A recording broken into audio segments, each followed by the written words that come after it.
ashobora kugenza gute, ashobora gukirizwamo. Kandi baratubwira yuko Kristo we Musa niwe wagombaga kuba incungu y'umunyacyaha, kandi niwe wabaye incungu y'umunyacyaha. Yaritanze, arabambwa ku musaraba kugira ngo twe tubeho, arabambwa ku musaraba kugira ngo twe twagombaga gupfa kubw'igicumuro tubone ubugingo kubera we, binyuze muri we tubashe kubona ubugingo. Ni ukuvuga ngo ubwo umunyabyaha yari amaze gucumura, yari yitandukanyije n'ubutware bw'Imana. Bishatse kuvuga iki? Bishatse kuvuga ko hagati y'Imana n'umunyabyaha hari haciwemo umworera. Uwo mworera washoboraga gusibwa gusa nuko Kristo ari we uwusibye. Ni ukuvuga ngo Kristo niwe wagombaga kuba umuhuza w'Imana n'abantu. Kristo yagombaga kwishyiraho urubanza n'isoni by'icyaha. Icyaha cyo guhemukira Imana itagira inenge cyagombaga gutandukanya Imana n'umwana wayo. Kristo yagombaga kugera kuri urwo rwego kugira ngo acungure umuntu wari ugiye kuzimira. Kristo yari imbere ya se atakambira umunyabyaha, igihe abamarayika bo mu ijuru bari bategerezanyije amatsiko ibigiye kuba bitarondoreka. Uwo mwiherero wamaze igihe kinini ubera mu ibanga, wari ugamije gucungurwa kw'abana b'abantu bacumuye.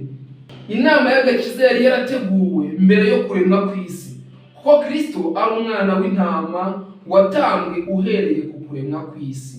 Ko kandi ntibyari byoroshye kugira ngo umwami w'ijuru n'isi yijishure umwana we ngo apfire ubwoko bwacumuye.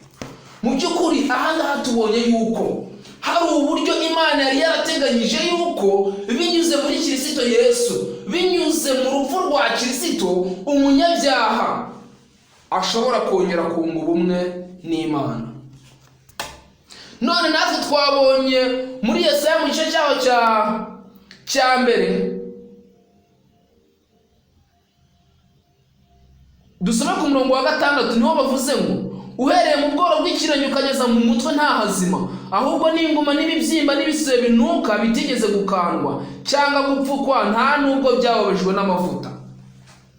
Turabona neza uburyo icyaha cyasingingije umuntu, turabona neza uburyo icyaha cyangije umuntu, turabona neza uburyo icyaha cyatandukanyije Imana n'umuntu, kugezaho umuntu no gutekereza amategeko y'Imana bitakimworoheye, ndetse bisa nkaho atari iby'ingenzi kuri we. None inshuti zanjye, ko tumaze gusoma neza yuko hari uburyo Imana yashyizeho dushobora gukirizwamo, kandi mu Bisirayeli twabonye yuko uburyo Imana yari yashyizeho bashobora gukirizwamo kwari ukureba kw'iriya nzoka hanyuma bagakira. None natwe niba twarashyiriweho uburyo bwo gukira, kuki twakwemera gupfa? Abisirayeli abanze kureba ku nzoka barimbukiye mu kutizera kwabo. Natwe turasabwa kureba kuri Kristo, tukamuhanga amaso kandi tukamwishingikirizaho, kuko we ubwe aravuga ngo abarushye n'abaremerewe nibo musange arabaruhura. Dusabwa kumutura imitwaro yacu, hanyuma akagenza gute? Akaturuhura. Ariko nitwanga tukagoma, inkota izagenza gute? Izaturya. Nitwanga kureba kuri Kristo, tuzarimbukira mu kutizera kwacu. Icyo kudusaba gusa ni ukwizera ibyo Kristo yakoze, maze tugashyira mu bikorwa ibyo ijambo ry'Imana ridusaba.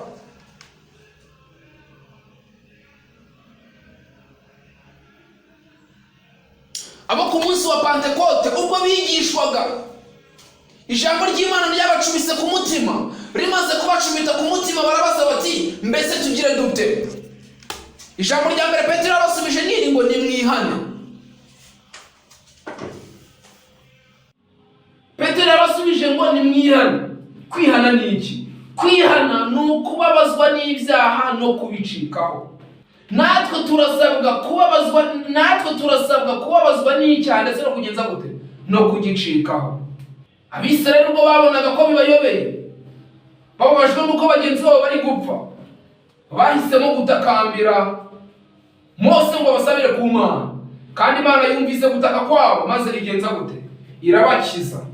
Natwe niduhitamo kugarukira Imana tukayisaba kugira ngo idukize, nta kindi Imana idusaba nuko twihana, nuko ducika ku cyaha. Kwihana nuko bazwa n'ibyaha no kubicikaho. Niko mu gitabo cyo kugana Yesu babivuga. Mu bakurambere n'abahanuzi ku ipaji ya 362 ku gika cya 2 baravuze ngo, kandi nk'uko Mose yamanitse inzoka mu butayu, niko Umwana w'umuntu akwiriye kumanikwa, kugira ngo umwizera wese atarimbuka ahubwo ahabwe ubugingo buhoraho. Tugiye guhuza bya bintu ngo, kandi nk'uko Mose yamanitse inzoka mu butayu, niko n'Umwana w'umuntu akwiriye kumanikwa, kugira ngo umwizera wese abone guhabwa ubugingo buhoraho. Bivuze ngo nk'uko Abisirayeli basabwaga kwizera, bamara kwizera bakareba cya gishushanyo bashyiriweho bityo bagakira, natwe turasabwa kwizera ibyo Kristo yadukoreye ku musaraba, ko atari we wabyikoreye ahubwo ko yabikoreye twe ubwacu kugira ngo dukire. Nitumara kwizera icyo ngicyo natwe tuzakira rwose, tuzakira amateka y'icyaha kuko tuzababarirwa. Abantu bose babaye ku isi barumwe n'urubori rwica rwa ya nzoka ya kera yitwa umwanzi na Satani. Abantu bose babaye ku isi barumwe n'urubori rwica rwa ya nzoka ya kera yitwa umwanzi na Satani. Ibyo dushobora kubyumva neza twifashishije Ibyahishuwe igice cyaho cya 12 ku murongo wa 9. Ibyahishuwe igice cyaho cya 12 ku murongo wa 9 niko turabyumva neza. Ku murongo wa 9 haravuze ngo, cya kiyoka kinini kiracibwa, aricyo ya nzoka ya kera yitwa umwanzi na Satani, aricyo kiyobya abari mu isi bose, nuko kijugunywa mu isi, abamarayika bacyo bajugunyanwa nacyo. Ngo cya kiyoka kijugunywa mu isi, ngo nicyo kiyobya abari hehe? Abari mu isi. Ni ukuvuga ngo nk'uko Abisirayeli bari barumwe na ziriya nzoka, kandi tuzi neza yuko Satani nawe kugira ngo ajye kunesha, ajye kugusha Eva, yagiye mu ishusho y'inzoka. Amaze kugenda mu ishusho y'inzoka aramushukashuka, nuko Eva yemera gushukwa. Amaze kwemera gushukwa agwa mu cyaha. Amaze kugwa mu cyaha ahinduka igikoresho cyiza Satani yikoresheje kugira ngo agushe na Adamu. Bityo natwe tuba tugushije cyane. Twavukiye mu bubata bw'icyaha, twavukiye mu byaha, tuvuka dutandukanyijwe n'Imana. Ibyo dushobora kubihamisha Zaburi ya 57. Kature muri Zaburi ya 50. Ni Zaburi ya 51 ku murongo wa 7 haravuze ngo, dore naremanywe gukiranirwa, mu byaha nimo mama yanzariye. Ngo dore naremanywe gukiranirwa, mu byaha nimo mama yanzariye. None se inshuti zanjye, ko tuvuka dutandukanijwe n'Imana, kandi tukaba twarumwe n'urubori rwica rwa ya nzoka ya kera yitwa umwanzi na Satani, nyamara Abisirayeli bakaba barashyiriweho uburyo bashoboraga gukizwa ubumara bw'inzoka zari zabariye. Kandi twabonye yuko natwe Imana yashyizeho uburyo bwo gukirizwamo. Ni kuki twakwanga kureba kuri Kristo Yesu kugira ngo tubashe gukira? Ni kuki twakanga kwizera uburyo Imana yadushyiriyeho kugira ngo dukire? Ibyabaye ku Bisirayeli ni akabarore kuri twebwe. Bivuze ngo tugomba kubireberaho bikatwigisha, bikwiye kutubera icyigisho. None niba bikwiye kutubera icyigisho ko Abisirayeli bemeye kureba ku nzoka bakize, abanze kuyirebaho bakarimbukira mu kutizera kwabo, twebwe ntitwari dukwiriye kwemera kureba kuri Kristo kugira ngo dukire? Ndakubwira ukuri yuko nawe nutareba kuri Kristo ngo wizere ibyo yagukoreye, uzarimbukira mu kutizera. Ariko nuhitamo kureba kuri Kristo uzakira rwose. Kandi nk'uko Mose yamanitse inzoka mu butayu, niko n'Umwana w'umuntu akwiriye kumanikwa, kugira ngo umwizera wese abone guhabwa ubugingo buhoraho. Dukwiriye kwizera uburyo twashyiriweho dushobora gukirizwamo amateka y'icyaha, dushobora gukirizwamo ubumara bwica bwa ya nzoka ya kera yitwa umwanzi na Satani. Ni ukuri nitwemera tukumvira tuzajya ku byiza byo mu gihugu, ariko nitwanga tukagoma, ndakubwira ukuri ngo nimwanga mukagoma, inkota izagenza gute? Inkota izabarya. Reka twihute. Ingaruka z'icyaha zica zishobora gukurwaho gusa n'iby'Imana yateganyije. Abisirayeli bakijije ubugingo bwabo kubwo kureba inzoka yari imanitswe. Uko kureba kwagaragazaga kwizera. Babayeho kubera ko bizeye ijambo ry'Imana kandi bakiringira uburyo yabateganyirije kugira ngo bakire. Uko niko umunyabyaha akwiriye kureba kuri Kristo akabaho. Babayeho kubera ko bizeye ijambo ry'Imana bakiringira uburyo yabateganyirije kugira ngo bakire. Uko niko umunyabyaha akwiriye kureba kuri Kristo akabaho. Ni ukuri iri jambo ni iry'ihumure. Hahirwa uryitaho akaryumvira, ariko utaryitaho inkota izamurya kandi azarimbukira mu kutizera kwe. Yashinja Imana iki? Umuntu ubwe yaracumuye, yitandukanye n'ubushake bw'Imana, yitandukanye n'ubutware bw'Imana. Hagati ye n'Imana habonekamo umworera munini. Imana igirira impuhwe n'urukundo rwinshi umunyabyaha, itanga umwana wayo aba incungu y'umunyabyaha, ahinduka ikiraro gihuza umunyabyaha n'Imana. None twebwe twanze kwizera uburyo Imana yadushyiriyeho dushobora gukirizwamo. Mbese ubwo twashinja Imana iki? Nta kitadukoreye, ni inyarukundo, keretse gusa twe ubwacu nitwanga kumvira. Reka twihute. Ngo ababarirwa iyo yizeye igitambo cy'impongano, ibihabanye na ya nzoka itaragiraga ubuzima yari igishushanyo. Kristo afite ubushobozi n'imbaraga muri we zo gukiza umunyabyaha wihana. Kristo afite ubushobozi n'imbaraga muri we byo gukiza umunyabyaha wihana. None niba Kristo afite ubushobozi n'imbaraga muri we byo gukiza umunyabyaha wihana, twibuka ko twabonye yuko kwihana ari ukubabazwa n'ibyaha no kubicikaho. Niko mu gitabo cyo kugana Yesu bavuga. Hano twasomaga kuri muri 362 mu bakurambere n'abahanuzi. Dukomeje baratubwira ngo nuko umunyabyaha atakwikiza aracyafite icyo yakora kugira ngo abone agakiza. Yesu aravuga ati, uzaho nsinzamwirukana na hato. Izina ry'Imana rihabwa icyubahiro. Nuko umunyabyaha atakwikiza aracyafite icyo yakora kugira ngo akire amateka y'icyaha. Ibyanditswe biti, uzaho nsinzamwirukana na hato. Ahandi hati, yemwe barushye n'abaremerewe, nimunsange ndabaruhura. Ahandi hati, dore mpagaze ku rugi ndakomanga, umuntu niyumva ijwi ryanjye agakingura nzinjirwe dusange. Ayo ni amagambo yo kwinginga, yinginga umunyabyaha ngo agarukire Imana maze ababarirwe. Ariko se twemera kugarukira Imana? Nicyo kibazo twibaza. Reka twihute. Tugomba kumusanga, kandi iyo twihanye tugomba kwizera ko atwakira kandi akatubabarira. Kwizera ni impano y'Imana, ariko imbaraga zo kugukoresha ni izacu. Kwizera ni ikiganza umuntu akoresha yakira ubutumwa, yakira ubuntu n'imbabazi Imana itanga. Hano baravuze ngo kwizera ni ikiganza umuntu akoresha yakira ubuntu n'imbabazi Imana itanga. Mu gitabo cyitwa inyandiko z'ibanze basobanuye ijambo ryo kwizera, baravuga bati, kwizera ni ukumenya rwose ibyiringirwa udashidikanya ko bitazaba. Dukeneye kwizera ijambo ry'Imana, dukeneye kwizera uburyo Imana yadushyiriyeho tugomba gukirizwamo, hanyuma tugakira. None se nshuti zanjye, abananirwa kwizera Imana bo amaherezo yabo ni ayahe? Abanga guhitamo kwizera nk'uburyo bw'ingenzi twashyiriweho kugira ngo tubashe gukira, amaherezo yabo ni ayahe? Ibyabaye ku Bisirayeli, bananiwe kwizera ngo bakizwe, bananiwe kwizera uburyo Imana yari yabashyiriyeho bwo gukira, barimbukiye mu kutizera kwabo. None se natwe turashaka kurimbukira mu kutizera kwacu nshuti zanjye? Ndabinginga kubw'imbabazi z'Imana ngo duhitemo kwizera Imana. Ni ukuri izatugirira neza kandi izatubabarira. Reka munyemerere dufate Bibiliya zacu turebe mu Baheburayo igice cyaho cya 11 ku murongo wa 6.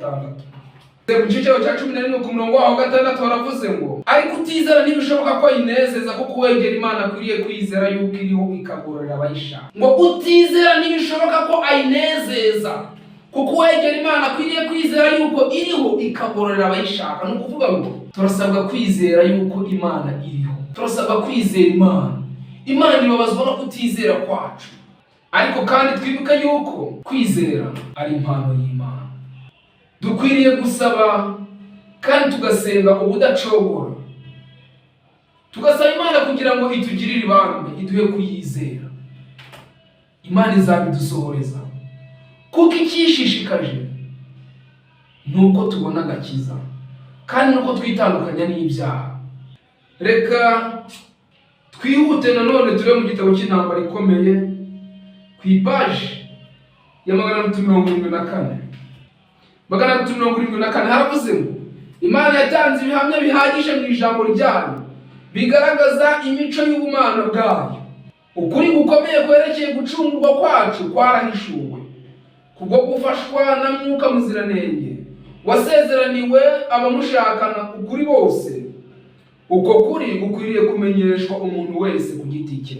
Imana yahaye abantu urufatiro rukomeye rwo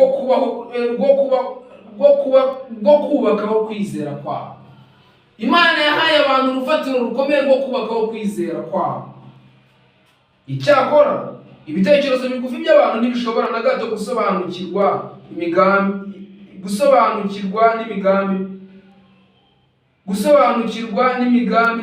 n'imigambi y'Imana ihoraho. Dukoresheje ubushakashatsi bwacu ntidushobora gutahura Imana. Ntidukwiriye guhangara kuzamura ibiganza ngo tubeyura igishura gikomeye gikingiriza icyubahiro cy'Imana. Nka Pawulo abivuga muri aya magambo ngo mbega ukuntu Imana ari umukungu wa byose, mbega ukuntu ubwenge bwayo n'ubumenyi byayo biturenze. Uhoraho arakiranuka kandi ni mwiza, ndetse icyo twifuriza ni ukubaho si ugupfa. Niyo mpamvu mbinginga kubw'imbabazi z'Imana ngo twite ku buryo Imana yadushyiriyeho dushobora gukirizwamo. Twizere tuzakizwa, twihane tuzababarirwa, tugerageze gucika ku byaha, Imana izadushoboza kubizinukwa burundu. Katwihute.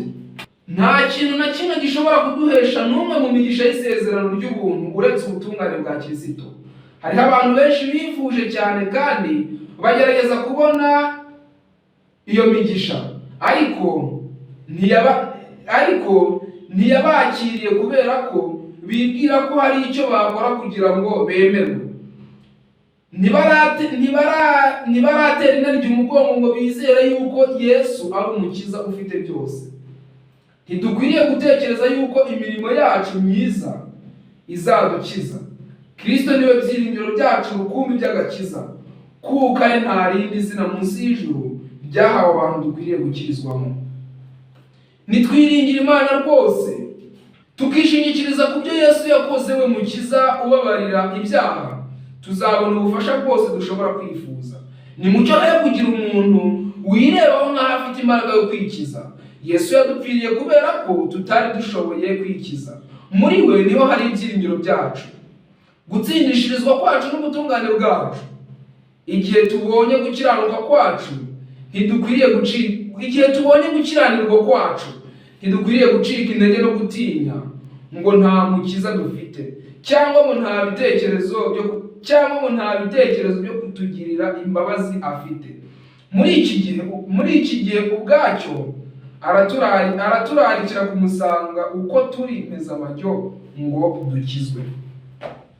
Kristo ahora ararika abanyabyaha ngo uko bari kose bamusange maze abakize. Ni ukuri ndababwira nkomeje yuko nitwemera gusanga Kristo azatubabarira. Nimunyemerere turebe isomo tugiye gusorezaho. Isomo tugiye gusorezaho turarisanga muri Yohana, mu butumwa bwiza bwanditswe na Yohana, igice cyaho cya 10 igice cya gatatu turahera ku murongo wa 16. Kuko Imana yakunze abari mu isi cyane byatumye itanga umwana wayo w'ikinege kugira ngo umwizera wese atarimbuka ahubwo ahabwe ubugingo buhoraho. 17. Kuko Imana itatumye umwana wayo mu isi gucira abari mu isi ho iteka, ahubwo yabikoreye kugira ngo abari mu isi bakizwe nawe. Mu by'ukuri byagoye Imana kugira ngo yemere gutanga umwana wayo apfire abanyabyaha, ariko ubwo yemeye kumutanga ntabwo yamutanze kugira ngo tubure ubugingo, ahubwo yamutanze kugira ngo abari mu isi bakizwe nawe.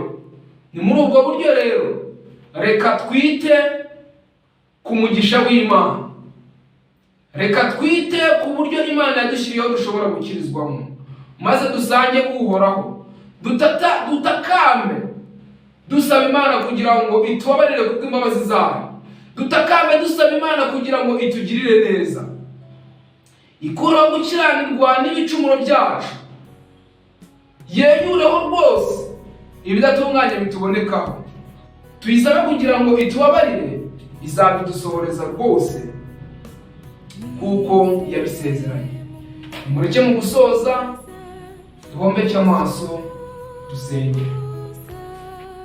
Mwami Imana, tugushimiye cyane ijambo ryawe rimaze gutambuka imbere y'ubwoko bwawe. None rero mubyeyi mwiza, turakwinginze cyane kugira ngo Mwuka w'Imana arivomerere kandi utugirire neza kugira ngo rihabwe agaciro mu mitima yacu, bityo ryere imbuto. Kandi turakwinginze ngo umuntu wese wumvise iri jambo ahabwe umugisha nawe, kandi ubwo uzagaruka uzatwibukire utwamuka mu kamba w'ubugingo.